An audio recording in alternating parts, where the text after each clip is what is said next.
चलिए रुक करते बड़ी खबर का शंखनाद हो गया कि बड़ी खबर इस वक्त की आपको बता रहे चुनाव आयोग की ओर से प्रेस वार्ता की गई और तारीखों का ऐलान किया गया कि लोकसभा चुनाव को लेकर हरियाणा को लेकर हम बात कर रहे हैं। सिंगल फेज में चुनाव होना के छठे चरण में चुनाव होगा। 25 मई को हरियाणा में वोटिंग होगी, तो सभी 10 सीटों के लिए 25 तारीख को 25 मई को वोटिंग होगी और 4 जून को आप जानते मतगणना और चुनाव परिणाम भी सभी के सामने होंगे। हरियाणा में दिलचस्प ये है कि एक सीट पर बाय इलेक्शन भी होने जा रहा है। पूर्व मुख्यमंत्री मनोहर लाल की ओर से विधायक पद से इस्तीफा दिया गया। आप जानते हैं इसी सत्र में विशेष सत्र बुलाया गया, विधानसभा से इस्तीफा दिया गया। करनाल सीट खाली हुई, नए CM Nayab Singh Saini by election कर विधानसभा में पहुंचना चाहेंगे और दावा भी जीतकर किया जा रहा है। हालांकि उनके सामने बाय इलेक्शन में दूसरे दलों से कौन कौन नेता मैदान में होंगे ये भी देखना होगा। तो आज की बड़ी खबर ये है कि चुनाव की तारीखों का ऐलान हो गया है। छठे चरण में हरियाणा का सिंगल फेज में सभी 10 सीटों पर चुनाव होने जा रहा है। करनाल पर सभी की निगाहें रहेंगी। पूर्व मुख्यमंत्री मनोहर लाल लोकसभा चुनाव लड़ रहे हैं। मुख्यमंत्री नायब सिंह सैनी उपचुनाव के लिए करनाल में मैदान में उतरेंगे।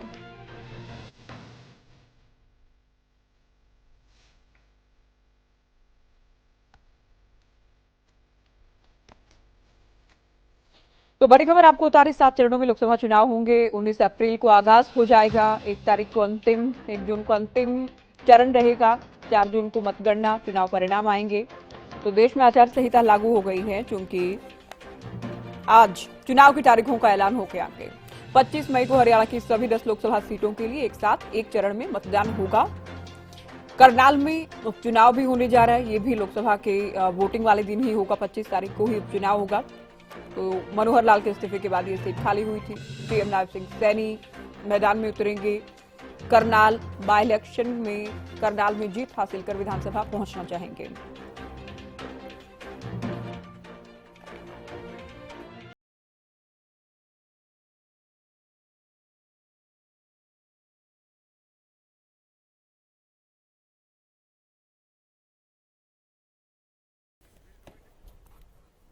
Schedule of the Lok Sabha poll, phase 1. We'll do it in 7 phases, as was done last time. 7 phases. Phase 1 will start from 20th March notification, 5 days from now. And last date of withdrawal would be 30th March and date of poll would be 19th of April. इसमें ये जो yellow portion है ये ऐसा दिखाई देगा। तो इसमें जो फेज 1 का जो मैप है इसमें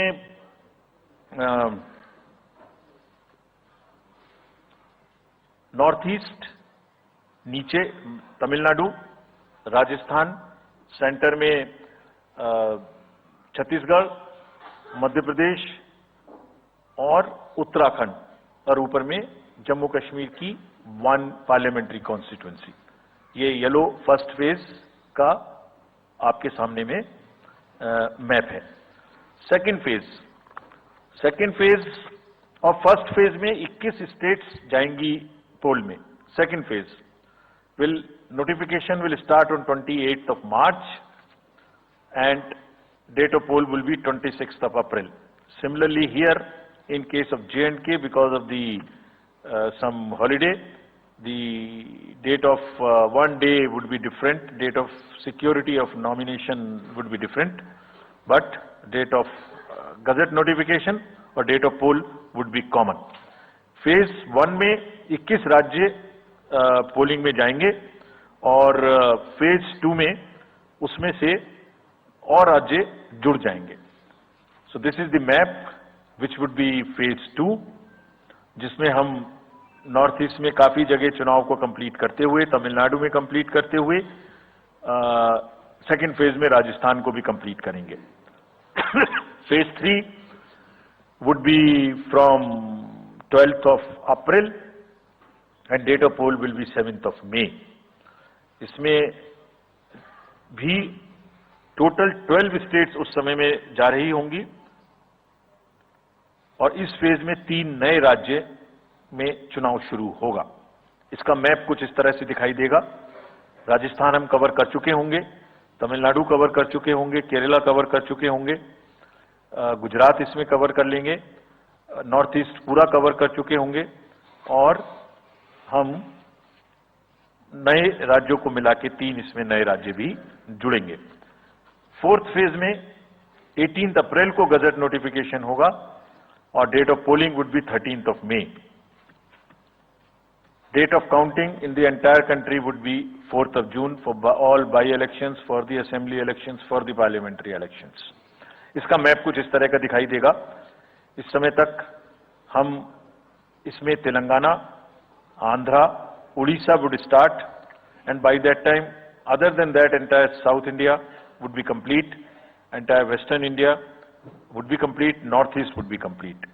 और फिफ्थ फेज 26 अप्रैल से शुरू होगी और 20 मई तक चलेगी। 20 मई तक डेट ऑफ पोल होगी, बीच में नॉमिनेशन, स्क्रूटनी और विड्रॉल की डेट्स रहेंगी।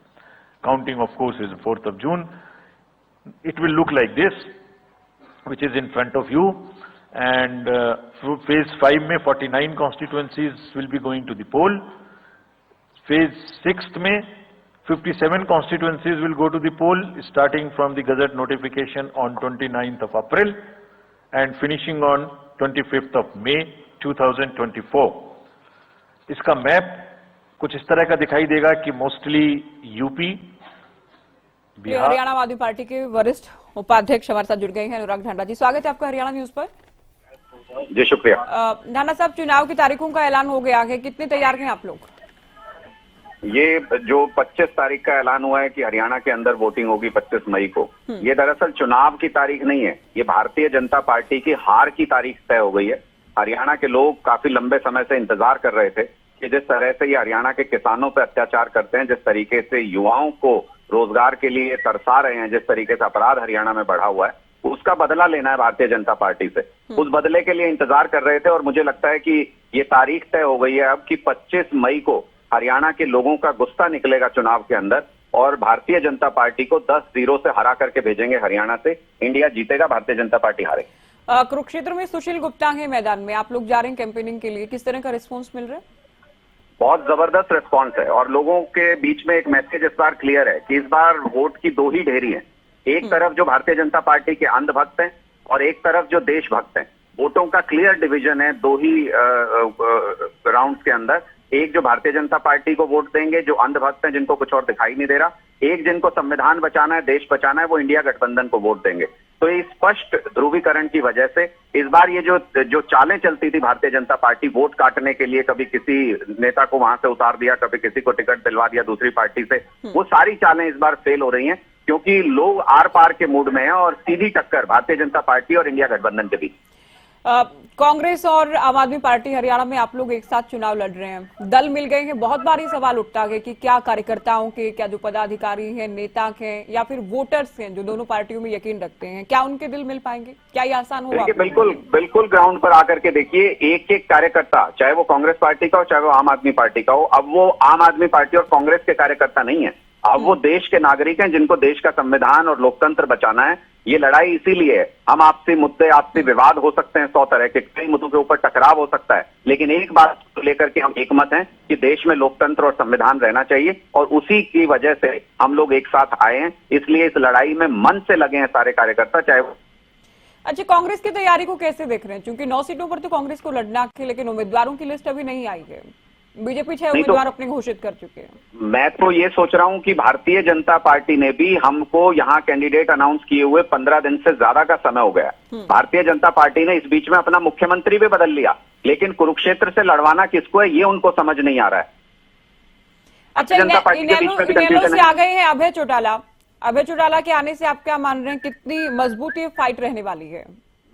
हमको ये पहले से ही मालूम था कि ये कुरुक्षेत्र के अंदर चक्रव्यूह रचने की कोशिश करेंगे और ये सारी टैक्टिक्स आम आदमी पार्टी बहुत अच्छे से समझती है। इसलिए हमारा पहला कैंपेन ही कुरुक्षेत्र के अंदर ये था कि लोगों के बीच में ये क्रिस्टल क्लियर मैसेज होना चाहिए कि इस बार दो ही वोट की ढेरियां हैं, एक तरफ अंधभक्त और एक तरफ देशभक्त। लोगों के बीच में मैसेज क्लियर है, उनको समझ में आ रहा है कि समझ में आ रहा है कि क्या वोटर्स को आम आदमी पार्टी मान सकती है? क्या वोटर्स के विवेक पर सवाल हो सकता है? क्या किसी पार्टी को वोट करने वाले अंधभक्त हो सकते हैं डेमोक्रेसी में?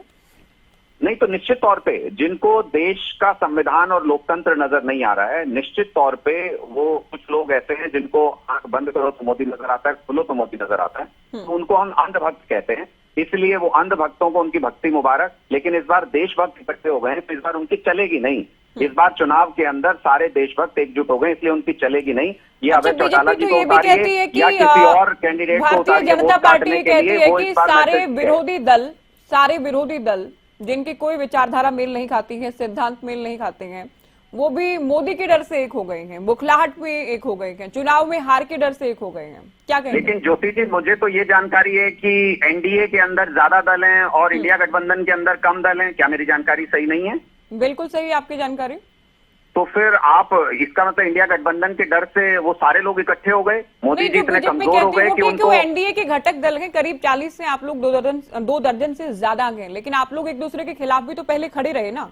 अब चुनाव से ठीक पहले ये गठबंधन हो जाना, जिस पर जो बीजेपी के सवाल हैं वो मैं आपसे पूछ रही हूँ कि ये मोदी के डर से या हार के डर से सारे एक हो गए हैं, ये बार बार कहा जा रहा है बीजेपी नेताओं की ओर से।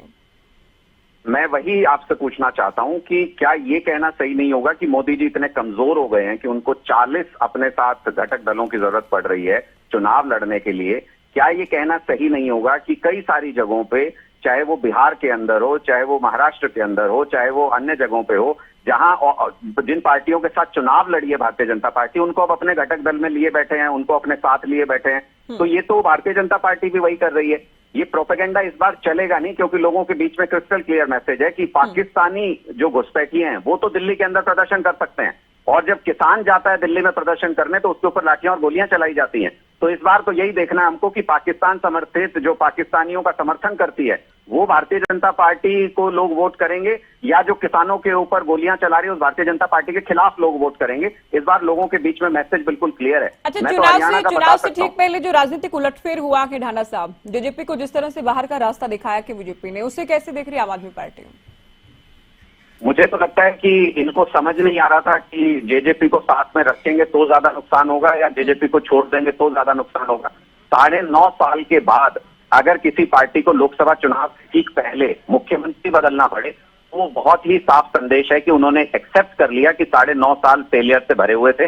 9.5 साल हम युवाओं को रोजगार नहीं दे पाए, 9.5 साल में हम कानून व्यवस्था ठीक नहीं कर पाए, हमारी सरकार की नीतियों से लोग खुश नहीं है हरियाणा प्रदेश के अंदर, इसलिए उनको मुख्यमंत्री बदलना पड़ा लोकसभा चुनाव से पहले, और इसीलिए ये बदलाव हुआ है। वरना मुझे तो समझ नहीं आता कि किस मेरिट के बेस पे या किस डीमेरिट के बेस पे अचानक से लोकसभा चुनाव से तुरंत पहले मुख्यमंत्री बदलने की जरूरत पड़ जाए, और फिर जो नए मुख्यमंत्री बने उनका अपमान भी कर रही है भारतीय जनता पार्टी, उनको रबड़ स्टैंप सीएम बना के रखना चाहती है। कल मैंने देखा एक उद्घाटन पट्टिका पे मनोहर लाल खट्टर जी ऊपर लिखा हुआ था, जबकि वो किसी संवैधानिक पद पे नहीं है। नायब सैनी जी मुख्यमंत्री हैं हरियाणा के इस वक्त, उनका नाम फिर भी नीचे लिखा हुआ था। तो मुझे तो समझ नहीं आ रहा है कि भारतीय जनता पार्टी कैसे पूरे एक समाज का, पूरे एक वर्ग का अपमान कर रही है। मुख्यमंत्री बनाते हैं अपनी मजबूरियों के चलते, और फिर उनको रबड़ स्टैंप बना के रखना चाहते हैं, उनको उनका अधिकार भी नहीं देना चाहते, उनका सम्मान भी नहीं देना चाहते। अच्छा, मैं आपकी पार्टी को लेकर सवाल पूछूंगी। आप लोग बार बार दिल्ली मॉडल का जिक्र करते रहे, अरविंद केजरीवाल की तारीफ करते रहे, फिर पंजाब में जीते, वहां से भी उम्मीदें हुई कि हरियाणा में भी आप लोग जीत जाएंगे, लेकिन हरियाणा में किसी भी स्तर पर आप लोगों को कभी अवसर नहीं मिला, कभी आप लोग जमानत नहीं बचा पाए। पिछली बार जेजेपी के साथ लड़े थे, इस बार कांग्रेस के साथ लड़ रहे हैं। आप लोग क्या अलग मानकर चल रहे हैं कि क्यों हरियाणा की जनता आप लोगों को मौका देगी? क्या अलग है इस बार? देखिए, मुझे नहीं लगता कि इससे पहले हमने कभी भी कोई सीरियस अटेम्प्ट हरियाणा के अंदर किया, और उसके कारण है कि हमारे बहुत सीमित संसाधन है और हम बहुत लिमिटेड जगहों पे ही चुनाव लड़ सकते थे। हमारे पास भ्रष्टाचार का पैसा नहीं है। भारतीय जनता पार्टी की तरह हमें कोई एक कंपनी 1300 करोड़ रुपया नहीं देती जो कि जुआ खिलाते हैं ऑनलाइन गेमिंग के अंदर है। भारतीय जनता पार्टी की तरह कोई पाकिस्तानी कंपनी हमको चंदा नहीं दे रही है, इसलिए हमारे पास तो सीमित संसाधन है, बहुत लिमिटेड जगहों पे लड़ सकते थे। इसलिए हरियाणा अभी तक सेंटर ऑफ हमारा जो पॉइंट है उसमें नहीं था। अब हरियाणा के हम पूरा कंसंट्रेट कर रहे हैं, पूरा संगठन हम हरियाणा में बना चुके हैं, और निश्चित तौर पे आने वाले दिनों में हरियाणा के अंदर बहुत शुभकामनाएं आपको, आपकी पार्टी को चुनाव के लिए। बहुत शुक्रिया आप हमारे साथ जुड़े। कैबिनेट मंत्री मूलचंद शर्मा भी हमारे साथ जुड़ गए हैं। स्वागत है आपका हरियाणा न्यूज पर शर्मा जी। तो ज्योति भगवान जी धन्यवाद। चुनाव की तारीखों का ऐलान हो गया है, कितने तैयार हैं आप लोग? बिल्कुल 4 तारीख को होगा, 4 जून को गिनती होगी। 400 पार का जो प्रधानमंत्री जी नारा दिया है, 4 जून 400 पार, ये बहुत बड़ी आज हमारा पर्व है कि देश का पर्व बनने जा रहा है। देश दुनिया का सबसे बड़ा लोकतंत्र देश है, और जहां आदमी हर व्यक्ति अपनी वोट डालने का अधिकार है, और वोट डालता है देश के विकास के लिए, प्रदेश के विकास के लिए, हर व्यक्ति विकास के लिए वोट डालता है। और भारतीय जनता पार्टी की बहुत बड़ी जीत होगी, और ऐतिहासिक जीत होगी। तो क्या उपलब्धियां हैं सरकार के पास, या फिर इससे पहले भी हमने देखा मोदी वेव रही, देखो, उससे पहले भी पिछले चुनाव में भी हमने देखा कि मोदी लहर के सहारे आप लोगों ने इतिहास रचा? नहीं, मोदी जी देश के प्रधानमंत्री हैं, उनके देश की एक पहचान दुनिया में मिली, और मोदी जी के 400 पार का नारा दिया, हर व्यक्ति, देश का हर व्यक्ति उस नारे को साकार करने का काम करेगा, और हर व्यक्ति, गरीब, मजदूर, कर्मचारी, व्यापारी, हर व्यक्ति चाहता है क्षेत्रवाद, जातिवाद, धर्मवाद, इससे उठकर देश के लिए वोट देगा, देश का सम्मान दुनिया में बढ़ेगा और देश के लिए वोट देने का काम करेगा। अच्छा, हरियाणा में छठे चरण में चुनाव है, अभी टाइम तो है, लेकिन 4 सीटों पर आप लोगों ने उम्मीदवार नहीं उतारे हैं, कब तक का इंतजार रहेगा? नहीं, हमने उम्मीदवार तो उतार दिए, लोगों ने नहीं उतार पाए अभी। हमारे तो 6 मैदान में हैं, और तो लोगों के तो भी मैदान में भी संगठन ही नहीं है कहीं। प्रत्याशी की तो बात छोड़ो, 10 की 10 बड़ी जीत होगी, और जो उपचुनाव होगी उसकी बड़ी जीत होगी, बहुत बड़ी जीत होने वाली है हरियाणा में, और हरियाणा के सारे रिकॉर्ड तोड़ जीत होने वाली है। अच्छा, इस बार बाई इलेक्शन भी चूंकि हो रहा है, पूर्व मुख्यमंत्री करनाल से लोकसभा चुनाव लड़ेंगे, मुख्यमंत्री नायब सिंह सैनी उपचुनाव में उतरेंगे, क्या कहेंगे उसे लेकर? पूर्व मुख्यमंत्री और मुख्यमंत्री दोनों ही चुनाव में रहेंगे, बहुत बड़ी जीत होने वाली है। करनाल की ऐतिहासिक, पहले भी ऐतिहासिक जीत थी, और ऐतिहासिक उपचुनाव की भी, लोकसभा की ऐतिहासिक जीत होगी, बहुत बड़ी जीत होने वाली है। अब पिछली बार भी कांग्रेस से ही मुकाबला रहा मूलचंद जी, प्रमुख तौर पर 9 सीटों पर कांग्रेस रही दूसरे नंबर पर, इस बार किससे आप मान रहे हैं मुकाबला? कांग्रेस रही नहीं, कांग्रेस परिवारवाद, क्षेत्रवाद, दलों में अलग अलग हिस्सों में बटी हुई है, कोई बेटे की है, कोई क्षेत्र की बात करता है, कोई अपने इलाके की बात करता है, बीजेपी देश की बात करती है, प्रदेश की बात करती है, इसलिए जीत होगी। देश में काम हुए, प्रदेश में काम हुए, रोड देखिए, हाईवेज देखिए, कभी कल्पना थी? फ्लाई ओवर देखिए, रेलवे कॉरिडोर देखिए, मेट्रो देखिए, आप औद्योगिक क्षेत्र में देखिए, आप जीएसटी में जितना बड़ा छोटा प्रदेश आज कहाँ है, ये सब कल्पना से दूर है कि आम व्यक्ति चाहता है कि बीजेपी की सरकार में विकास की गति ना रुके। अच्छा, यूँ तो हम चुनाव को लेकर बात कर रहे हैं मंत्री जी, लेकिन आप लोग भी शपथ ले चुके हैं, विभागों के बंटवारे को लेकर कब तक तस्वीर साफ होगी? ये जो प्रशासन काम है, जो भी है अपने समय पे करेंगे, जो उनका है, जो समय पे हो जाता है, समय के हिसाब से जो भी होगा ठीक होगा। उनका है, अपने समय लगता है कई कामों में, कई काम ऐसे होते हैं थोड़ा समय लगता है। ठीक है, तो आश्वस्त है इस बार लोकसभा चुनाव में पिछला जो प्रदर्शन था उसे रिपीट करने के लिए 10 की 10 सीटों पर? 10 की 10। शुक्रिया, आप हमारे साथ जुड़े, वक्त दिया। मूलचंद शर्मा को आपने सुना, जिनका कहना है कि कांग्रेस इस बार कहीं भी नजर नहीं आने वाली है, 10 की 10 सीटें जीतने वाली हैं। मोदी लहर की भी वो बात कर रहे हैं, उपलब्धियां बहुत सारी हैं, उपलब्धियों के साथ, मुद्दों के साथ जनता के बीच जाएंगी, भी कहा गया।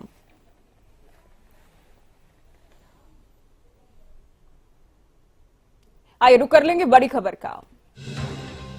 तो चुनाव से जुड़ी बड़ी खबर आपको बता रही, लोकसभा चुनाव के ऐलान के बाद भूपेंद्र हुड्डा का बड़ा बयान, चुनाव की तारीखों को लेकर प्रतिक्रिया दी गई है। गठबंधन लोकसभा की 10 की 10 सीटें जीतेगा, तो इंडी गठबंधन को लेकर बात कर रहे हैं भूपेंद्र हुड्डा। कांग्रेस चुनाव के लिए पूरी तरह से तैयार है। चुनाव के ऐलान के बाद जीत का दावा किया गया है। अभी आप मूलचंद शर्मा को सुन रहे थे, ये भी कह रहे हैं कि हम 10 की 10 सीटें जीतेंगे, पिछली बार जो इतिहास रचा गया उसे एक बार फिर से रिपीट करेंगे। भूपेंद्र हुड्डा कह रहे हैं कि इस बार कांग्रेस आम आदमी पार्टी के साथ मिलकर सभी 10 सीटें जीतने वाली है। तो भूपेंद्र हुड्डा का जीत का दावा है। कैबिनेट मंत्री रणजीत सिंह हमारे साथ जुड़ गए हैं, उनसे भी बातचीत करेंगे चुनाव की तारीखों को लेकर। बहुत स्वागत है आपका हरियाणा न्यूज पर।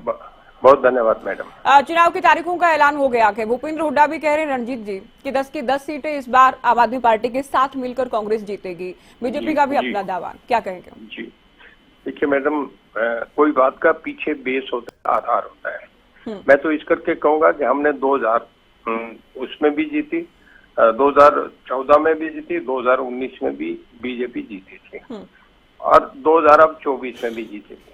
14 में जीती, 19 में जीती, 24 में जीती। ये एक बीजेपी का रिकॉर्ड है।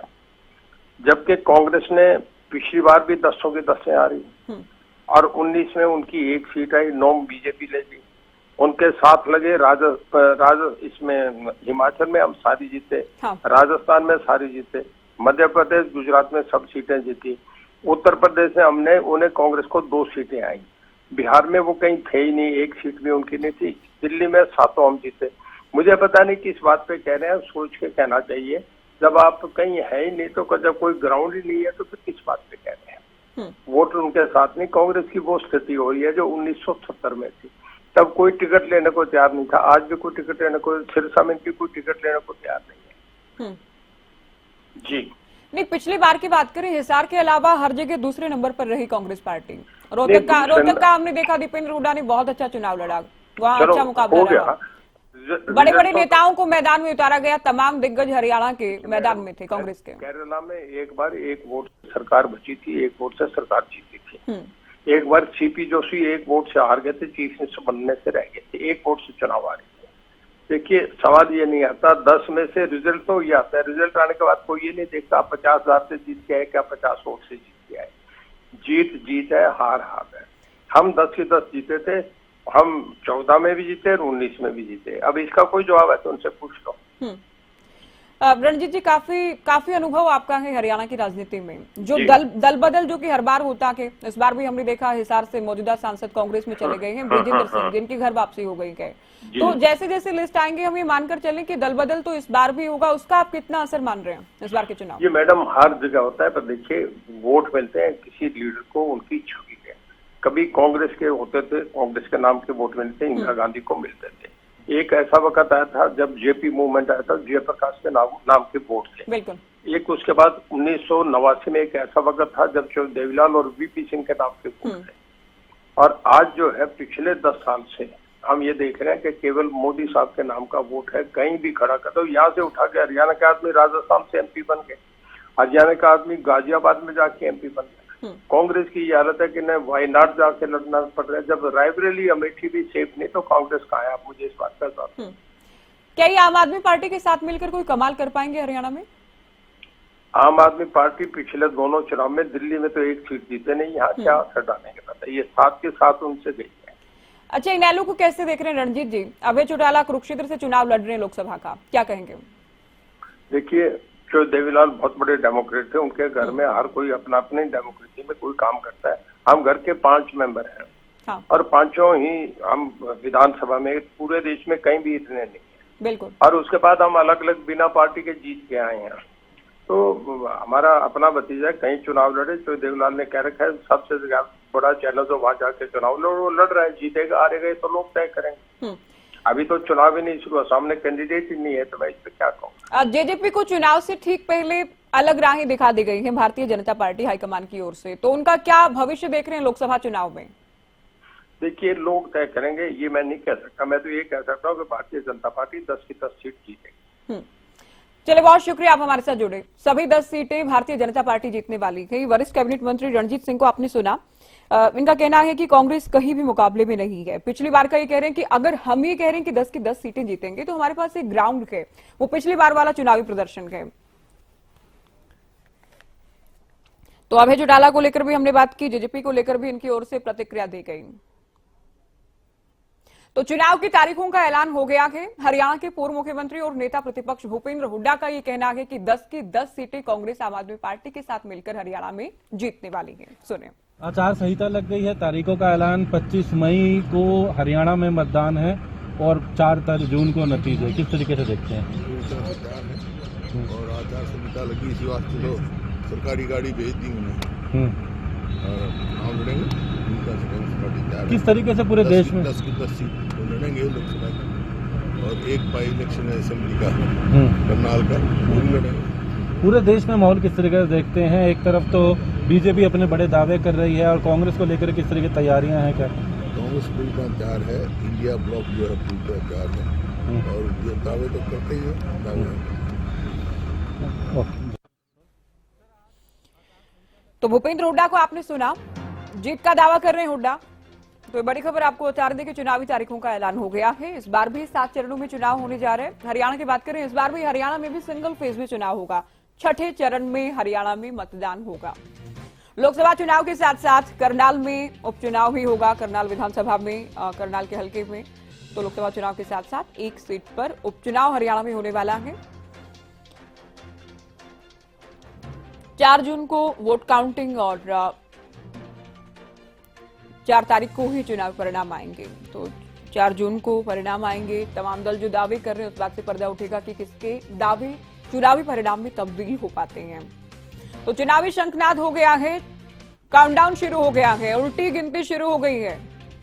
आप तमाम चरण ये देख लीजिए किस किस चरण में कितनी सीटों पर कहां चुनाव होने जा रहा है। 20 मई की बात करें 49 सीटों पर, 49 सीटों पर वोटिंग होगी। 25 मई ये छठा चरण है जिसमें हरियाणा भी शामिल है। हरियाणा की सभी 10 सीटों पर और साथ ही बाई इलेक्शन करनाल में होगा। 7वां चरण 1 तारीख को है, 57 सीटों पर होगा। 19 अप्रैल से लेकर 1 तारीख तक, 1 जून तक चुनाव होंगे अलग अलग राज्यों में, अलग अलग चरणों में। और 4 तारीख को पूरे ही देश में लोकसभा चुनाव की मतगणना होगी, चुनावी परिणाम आएगा। तो क्या बीजेपी पिछला जो ऐतिहासिक प्रदर्शन किया गया था देश के राजनीतिक इतिहास में, पहली बार जब भारतीय जनता पार्टी ने 303 का आंकड़ा छुआ, और इस बार पीएम मोदी ये कह रहे हैं कि 370 प्लस तो बीजेपी जीतेगी, 400 पार एनडीए 400 पार सीटें जीतने वाली है। तो ये दावा कितना चुनावी प्रदर्शन के लिहाज से ठीक बैठता है, सटीक बैठता है, हकीकत में तब्दील हो पाता है या फिर नहीं। तो ये हरियाणा का चुनावी शेड्यूल आप देख लीजिए। कार्यक्रम ये है, अधिसूचना 29 अप्रैल को जारी होगी। नामांकन शुरू होने का दिन है 29 अप्रैल। इस दिन नॉमिनेशन फाइल करने तमाम उम्मीदवार शुरू कर देंगे। नामांकन करने का अंतिम दिन 6 मई को रहेगा। नामांकन की जांच 7 मई को होगी, स्क्रूटनी की जाएगी। नामांकन वापस लेने की तारीख 9 मई तक रहेगी। 25 मई को वोटिंग, 4 जून को वोट काउंटिंग, 4 जून को परिणाम लोकसभा चुनाव का।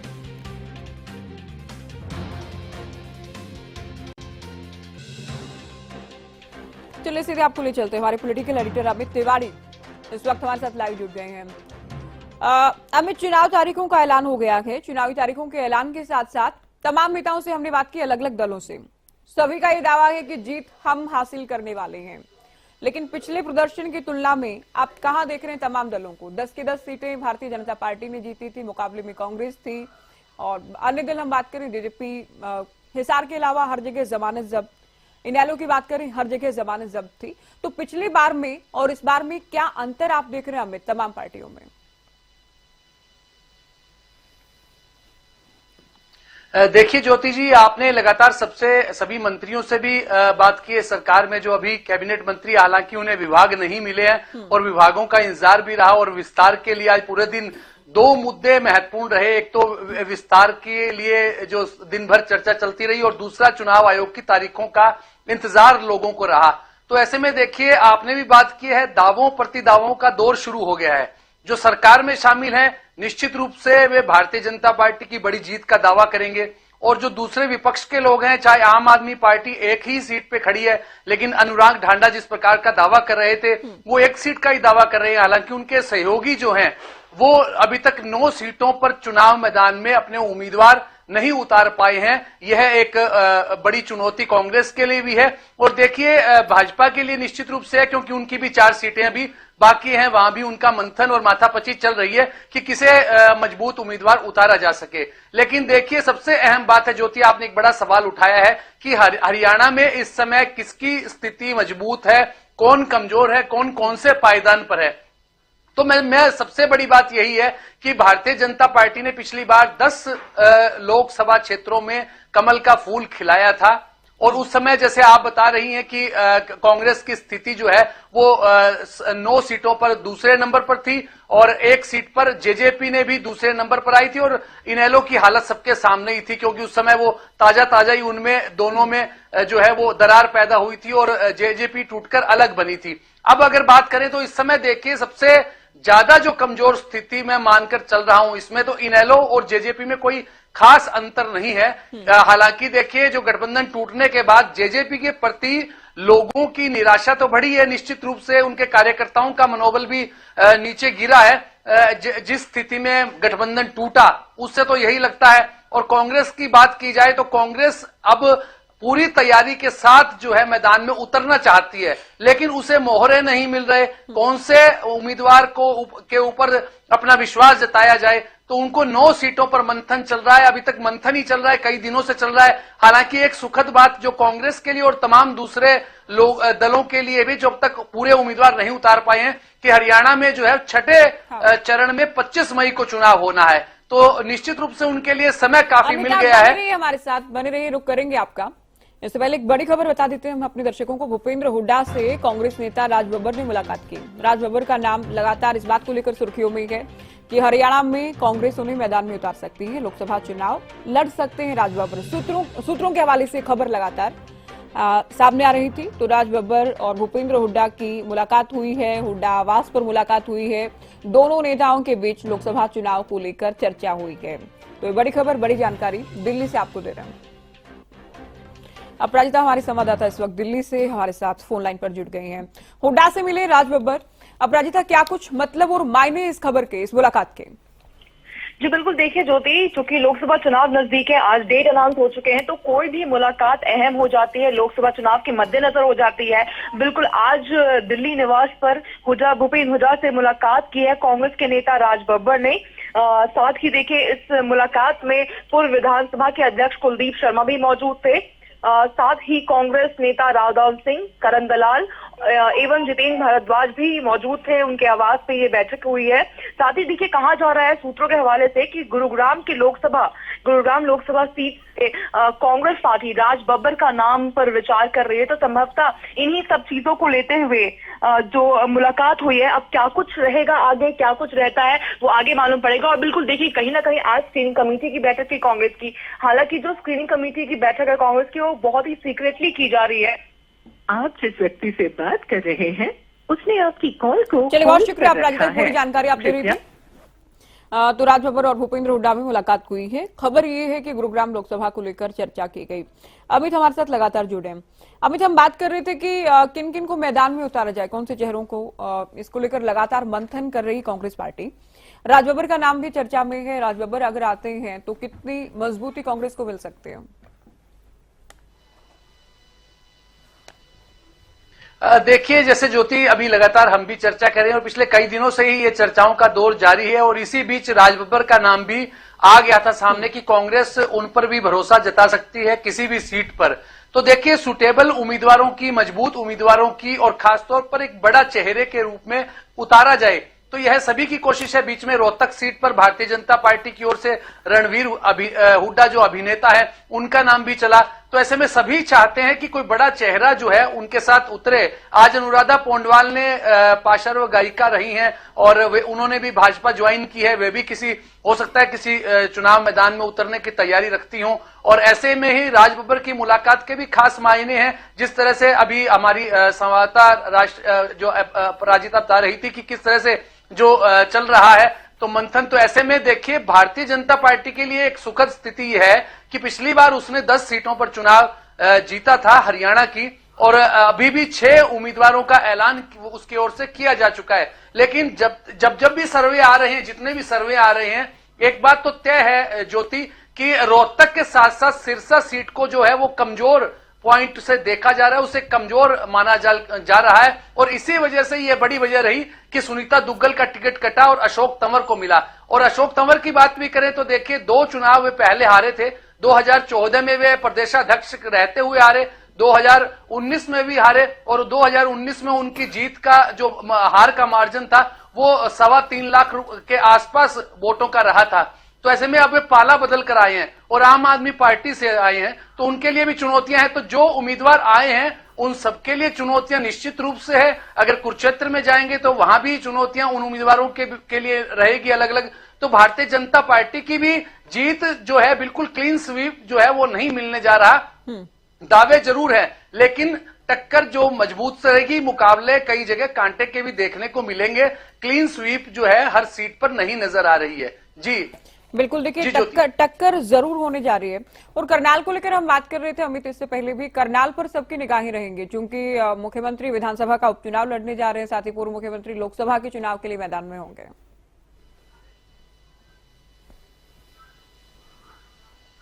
जी निश्चित रूप से करनाल तो बैठे बिठाई हॉट सीट बन गई है, न केवल लोकसभा क्षेत्र की दृष्टि के लिहाज से और साथ साथ जो है मुख्यमंत्री नायब सिंह सैनी खुद वहां से उपचुनाव उतरने जा रहे हैं। जैसा कि चर्चा हुई थी अपनी ज्योति, जब फेरबदल हुआ था मंगलवार को, उस समय भी चर्चा हुई थी कि नायब सिंह सैनी का क्या होगा। तो 11 सितंबर तक वे मुख्यमंत्री पद पर बिना सदन के सदस्य बने रह सकते थे, लेकिन इससे पहले ही उन्होंने ज्यादा बेहतर माना कि करनाल का उपचुनाव भी जो साथ साथ हो गया, क्योंकि उन्होंने मनोहर लाल ने तो उतरना ही था, ऐसी चर्चा हमने पहले ही अपने दर्शकों के बीच की थी। तो ऐसे में देखिए, ये महत्वपूर्ण सीट है, यहां निश्चित रूप से उपचुनाव के लिए भी कांग्रेस को और दूसरे दलों को अपना मजबूत उम्मीदवार करनाल विधानसभा क्षेत्र में भी उतारना पड़ेगा। और पूर्व मुख्यमंत्री मनोहर लाल उतरे हैं तो उन्हें भी निश्चित रूप से अपना वो यहां पर मजबूती दिखानी होगी, यह एक बड़ी बात है। और साथ साथ जो कांग्रेस की बात करें और दूसरे दलों की बात करें, वो अपना कौन सा चेहरा उतारते हैं। देखिए, करनाल क्षेत्र से पहले ब्राह्मण समुदाय के उम्मीदवार जीतते रहे हैं, काफी उम्मीदवार जीते हैं, और पूर्व मुख्यमंत्री भजनलाल यहां से चुनाव हार गए थे। उस समय भारतीय जनता पार्टी के आईडी स्वामी ने उन्हें हराया था और उस समय वे केंद्र में गृह राज्य मंत्री भी बने थे।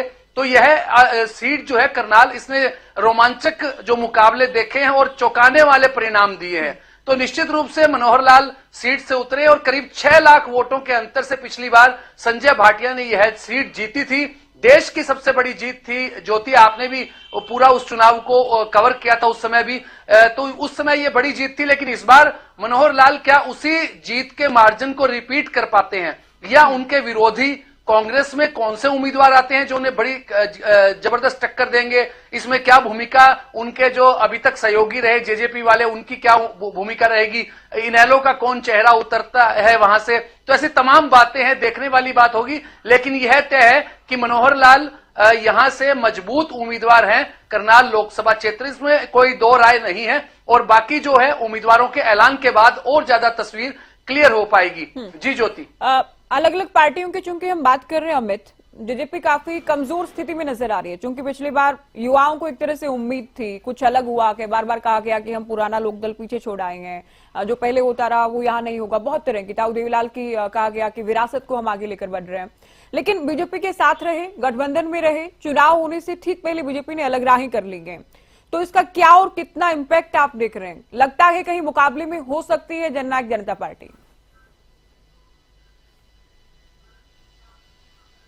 देखिए ज्योति, जैसा कि जब सरकार का एकदम से फेरबदल हुआ था, मुख्यमंत्री का चेहरा बदला था, उस समय से ही हम इस बात को लेकर चर्चा कर रहे हैं कि जननायक जनता पार्टी की जो राजनीतिक स्थिति है, जनता के बीच विश्वास है, वो घटा है। निश्चित रूप से उसमें कोई दो राय नहीं है, क्योंकि उनके देखिए 10 एमएलए में से 5 एमएलए 6 एमएलए उनके साथ नहीं खड़े हुए, और ऐसे में 5 जो विधायक हैं उनको नोटिस भी जारी किए गए कि उन्होंने 3 लाइन की व्हीप का जो उल्लंघन किया, उसको लेकर भी।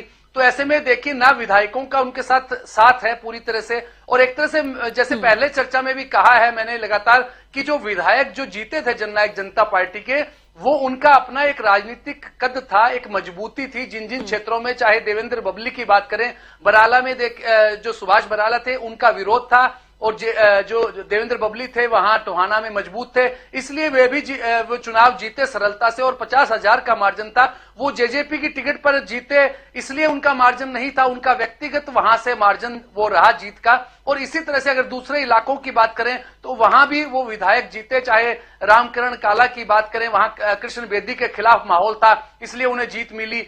जोगीराम सिहाग की बात करें या ईश्वर सिंह की बात करें गुहला में, इस तरह से तमाम जो चेहरे जीते वो अपने दम पर जीते थे। तो ऐसे में अगर आज की दृष्टि से बात करें, राजनीतिक दृष्टि से, लोकसभा चुनाव की दृष्टि से बात करें, तो जननायक जनता पार्टी का कोई ज्यादा बेहतरीन प्रदर्शन नहीं होगा। इसमें इसके लिए भी मैं कह रहा हूं ये बात कि जननायक जनता पार्टी ने भी, अगर भारतीय जनता पार्टी से टिकट की जब वो गठबंधन में रहना चाहते थे, उस समय उन्होंने हिसार सीट और साथ साथ भिवानी महेंद्रगढ़ सीट मांगी थी, क्योंकि भिवानी से खुद अजय सिंह चौटाला भी चुनाव जीते हुए थे, सांसद बने थे, सुरेंद्र सिंह को हराया था, बंसीलाल के बेटे थे। उस दौरान हिसार से खुद मौजूदा सांसद जब 2019 में चुनाव मैदान में उतरे थे, 2014 में वे जब इनेलो के साथ थे, उस समय दुष्यंत एमपी बने थे हिसार से, लेकिन 2019 का चुनाव वे विजेंद्र सिंह से हार गए थे। तो ऐसे में वो अपना अधिकार जमा रहे थे। अब देखिए कौन उनका उम्मीदवार उतरता है, चाहे दुष्यंत उतरेंगे या दिग्विजय सिंह चौटाला उतरेंगे या कोई और चेहरा होगा।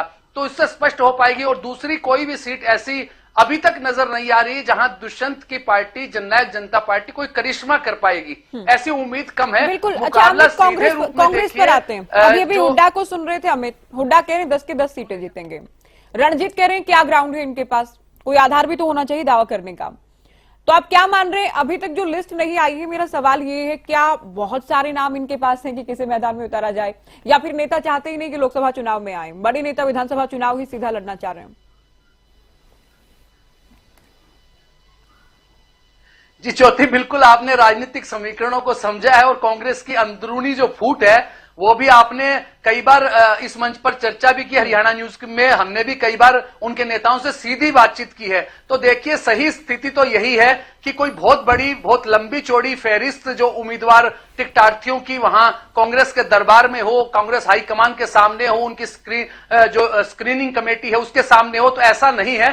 कुछ गिने चुने चेहरे जो है वो आ रहे हैं, उन पर मंथन चल रहा है। और उसमें भी बड़े नेताओं की बात करें तो कुमारी शैलजा को सिरसा से लड़ाना चाहिए, ये कार्यकर्ताओं की मांग है। और उन्हें लगता है कि अगर कुमारी शैलजा सिरसा से उतरेंगी तो निश्चित रूप से इस क्षेत्र की चुनावी तस्वीर कुछ और होगी, ऐसा लगता है कार्यकर्ताओं को। लेकिन क्या कुमारी शैलजा तैयार है और क्या गुटबाजी के बीच में उनकी मदद के लिए हुड्डा गुट भी और दूसरे जो गुट आएंगे? और अभी जो ऐसे में देखिए, कोई मेला तो वहां लगा नहीं है टिकटार्थियों का जो कांग्रेस की टिकट चाहते हो, यह तो स्पष्ट है, जग जाहिर सी बात है। तो ऐसे में मंथन चल रहा है, गिने चुने चेहरे हैं। लेकिन यह जरूर है कि भारतीय जनता पार्टी के साथ अगर कोई दूसरे लड़ाई लड़ेगा, दूसरे नंबर की लड़ाई लड़ने का या टक्कर देने वाली लड़ाई लड़ेगी तो वो कांग्रेस होगी, कोई तीसरी नहीं होगी। आम आदमी पार्टी में जो कुरुक्षेत्र से सांसद के चुनाव मैदान में उतरे हैं सुशील गुप्ता और इनेलो के अभय सिंह चौटाला, तो वहां एक देखिए महाभारत की धरती है,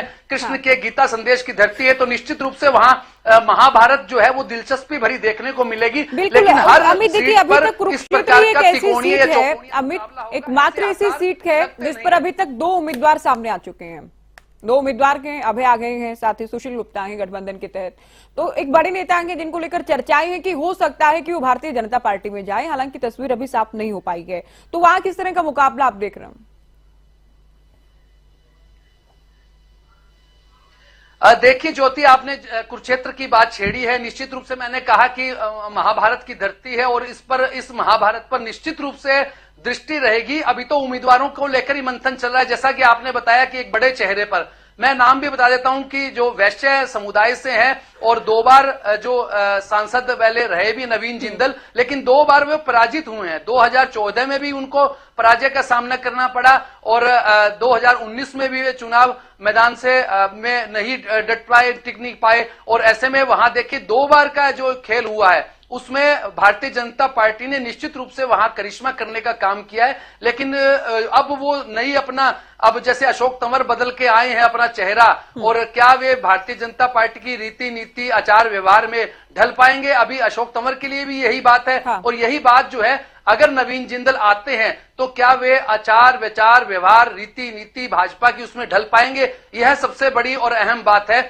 और क्या वे आ भी रहे हैं? तो ऐसे में भारतीय जनता पार्टी वहां किस पर दाव खेलेगी, यह देखने वाली बात होगी। और देखिए, इंडिया गठबंधन के तो उम्मीदवार उतर ही गए हैं, तो निश्चित रूप से भाजपा के उम्मीदवार पर नजर है कि वो कितना दमदार रहेगा और कौन सा चेहरा वहां से चुनाव मैदान में उतरेगा। उसके बाद यहाँ की स्थिति स्पष्ट हो पाएगी कि कुरुक्षेत्र में त्रिकोणीय मुकाबला होता है या 2 कोणीय मुकाबला रहता है। जी ज्योति। अमित, अशोक तंवर की आप बात कर रहे हैं, एनएसयूआई में रहे, कांग्रेस में रहे, एक बार चुनाव भी जीते, प्रदेश अध्यक्ष भी बने, लेकिन इतना जो दल बदल कर लिया के अपना फ्रंट भी बना लिया के इतने से राजनीतिक करियर में, हालांकि बहुत कम भी नहीं कहेंगे लेकिन बहुत अनुभव भी नहीं कहेंगे, फ्रंट भी बना लिया अपना, तृणमूल कांग्रेस में भी चले गए, आम आदमी पार्टी में भी चले गए, अगले चुनाव आते आते आखिरकार भारतीय जनता पार्टी में अब आ गए।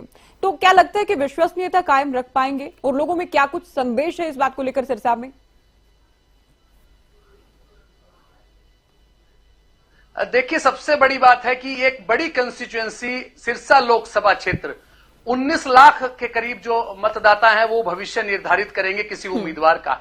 और अगर अशोक तंवर की बात करें, सिरसा से भाग्य आजमाया था उन्होंने 2009 में, उस समय वे राहुल गांधी के नजदीकी होने की बात उनकी चली और ऐसी प्रचारित हुई कि वहां जो रंग ढंग बदल गया इस कंस्टिट्यूएंसी का और वहां से उन्होंने जीत दर्ज कर दी थी। लेकिन उसके बाद जिस प्रकार की नौबत आई, उन्हें बार बार पार्टी बदलना पड़ा और एक पार्टी में टिक नहीं पाए, यानी कि टिकाऊ उम्मीदवार उन्हें, टिकाऊ नेता उन्हें माना नहीं जा रहा। हालांकि कांग्रेस में उनका देखिए, युवक कांग्रेस में एनएसए से शुरुआत की, उसके बाद युवक कांग्रेस के राष्ट्रीय अध्यक्ष बने और फिर उसके बाद हरियाणा कांग्रेस के अध्यक्ष बने, सांसद बने, लेकिन कोई खास उनकी जो परफॉर्मेंस जो है वो जमीनी स्तर पर उस समय नजर नहीं आई थी। इसीलिए मतदाताओं ने उन्हें 2014 में नकार दिया था। अब उनके लिए चुनौतियां बहुत है कि क्या वो विश्वसनीय रहेंगे, और जिस विश्वास के साथ भारतीय जनता पार्टी ने उन्हें अपनी उम्मीदवारी सौंपी है, तो क्या वे उस विश्वास को कायम रख पाएंगे? यह एक बड़ा सवाल है, सिरसा के राजनीतिक गलियारों में भी घूम रहा है, उनकी विश्वसनीयता को लेकर, उनके टिकाऊपन को लेकर,